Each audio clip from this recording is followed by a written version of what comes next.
Denise Cariesta cari pria yang bersedia jadi suami bayaran, dibayar pakai uang donasi. Jelang persalinan, selebgram Denise Cariesta tak henti-hentinya membuat heboh publik.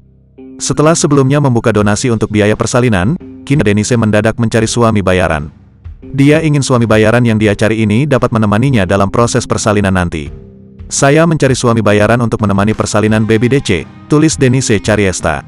Tak hanya itu, Denise Cariesta juga mencari suami bayaran untuk bisa berfoto keluarga. Untuk sesi foto keluarga, lanjut Denise Cariesta. Denise Cariesta mengaku bahwa ia membutuhkan cepat pria yang akan menjadi suami bayaran itu. Beberapa persyaratan pun ditulis Denise Cariesta agar bisa menjadi suami bayarannya. Namun Denise Cariesta memberikan catatan kecil bahwa untuk menjadi suami bayaran, syaratnya harus orang kaya.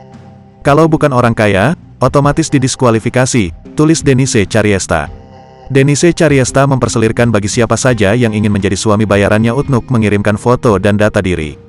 Pembayaran dibayar tunai sehari setelah foto keluarga menggunakan uang donasi, tulis Denise Cariesta.